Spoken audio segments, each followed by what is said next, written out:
first challenge of the new season of the Traitors, we kind of have this like Squid Game-esque sacrifice yourself challenge where the group is split into three carriages and one person in each carriage has to sacrifice themselves. They're put on a timer, and the amount of money that they can win at the end of this challenge is kind of equivalent to how much time it takes them to make the decision. And it costs them 1 grand a minute, and they have to decide everything within 10 minutes. So if they run down the clock, then they've lost 10k of the prize fund. Now these games are definitely quite interesting because in games about money where the incentive is money, people are going to be selfish and nobody's going to want to volunteer themselves to sacrifice their position in a kind of once in a lifetime opportunity. The Traitors is such a popular show, and even if you don't win, still very much an incentive to stay on the show. You still get I think you get a talent payment per episode. So there's incentive, even if you don't win, to stay on the show as long as possible. And obviously if you get a little bit of traitor buzz, it could be quite lucrative as well. So if you're going on day one, who's gonna remember you by the second episode? Because I'm not gonna lie, I kind of forgot the people that got sacrificed. I'm only thinking about them now. Now, as you can imagine, there was a whole lot of talking in this challenge, but nobody was really saying much. It was very much like people wasting time throwing out theories, like people saying, oh, everybody say reason why you should stay, blah, blah, blah. And someone was like, oh, we don't have time for that. Honestly, I was expecting at least one carriage to basically just be full of selfish people and run down the clock. But they all had someone give up their spot. So the first person to sacrifice themselves was Fazia. I think that's how you pronounce her name. Correct me if I'm wrong. Her approach was the noble, like, I'm going to sacrifice myself. But I think low-key she was hoping that there was going to be a reward for her sacrifice at the end. And I think that's the case for every single person who sacrificed themselves. I think they were hoping, somebody was going to say psych, or perhaps there was going to be an opportunity for them to come back later in the show, because that has been an option. I think season one, they brought someone back who they basically eliminated in the beginning. So personally, I think all of them are holding out for that. But anyway, that was the first person who sacrificed themselves. The second person was Jack. He's pretty young. Again, he came off like he was this noble guy, like, you know what, I'm going to do it for the team. But I think it was very much like he thought that his sacrifice would pay off for something and they were going to say, psych. I could tell that he regretted it immediately. I think they all did, to be honest.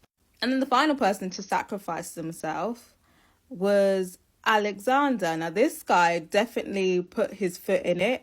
And where his downfall is that he was trying to come off as like the mediator. His motive was to manipulate, right? His motive was to be like, well, who, is thinking about it, hoping that someone other than him would be like, oh, I might do it, so that he could basically manipulate them into doing it, but then still get brownie points for offering. And this was definitely his ego and his arrogance shooting him in the foot. From time he's talking about, I'm a diplomat, I'm a negotiator, I sorted out conflicts in Asia, Africa, in the Middle East. I was like, I know what you are. And let me tell you, babe, this carriage is not giving Asia, Africa, Middle East, babe. It's giving very much stingy UK people that don't want to give up the opportunity for this money.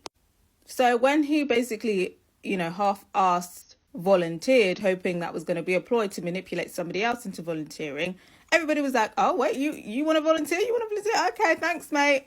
And even he knew that he fucked up. But he had to follow through. And he sacrificed himself. And they were never to be seen again. I mean, there's only 2 episodes out so far. Will we see them in the future? Maybe.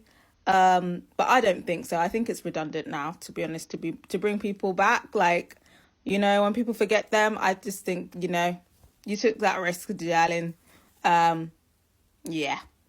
Also, I gotta mention in that situation, Nathan was another one who I was already thinking like your ego and your arrogance is going to get you in trouble, because the way he was talking about, like, he was telling everybody, yeah, someone needs to be a team player, we need to, someone needs to take the risk, like, high risk high reward, talking all that, and then talking about, yeah, I'm talking about that, but I'm not going to volunteer myself, but I need to encourage the team, like, somebody else to do it.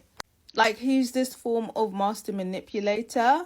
Everybody's trying to stay kind of like relatively as quiet as possible in the carriage, but I would have been like, oh, like, if you're such a team player, if you feel like this is, a great opportunity and it's high risk high reward, get off the bus, get off the carriage, babe, get off the carriage, babe. And from then on, I knew that he was going to be a problem. We also had Tyler in the carriage, just crying, wailing. I don't know what situation that he left back home. He said he was a barber. Maybe he's struggling to pay that barber seat rent fee, because the way this man was crying. But you know what? Cause he lives is affecting everyone. So, I listen and I don't judge. But yeah, I got to hear from you guys. What were your thoughts on the whole carriage sacrifice challenge situation?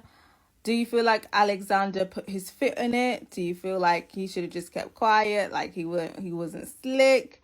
Do you feel like, the other two that sacrificed, do you feel like they did it for genuine reasons, or do you feel like they were holding out for, an opportunity later on in the series?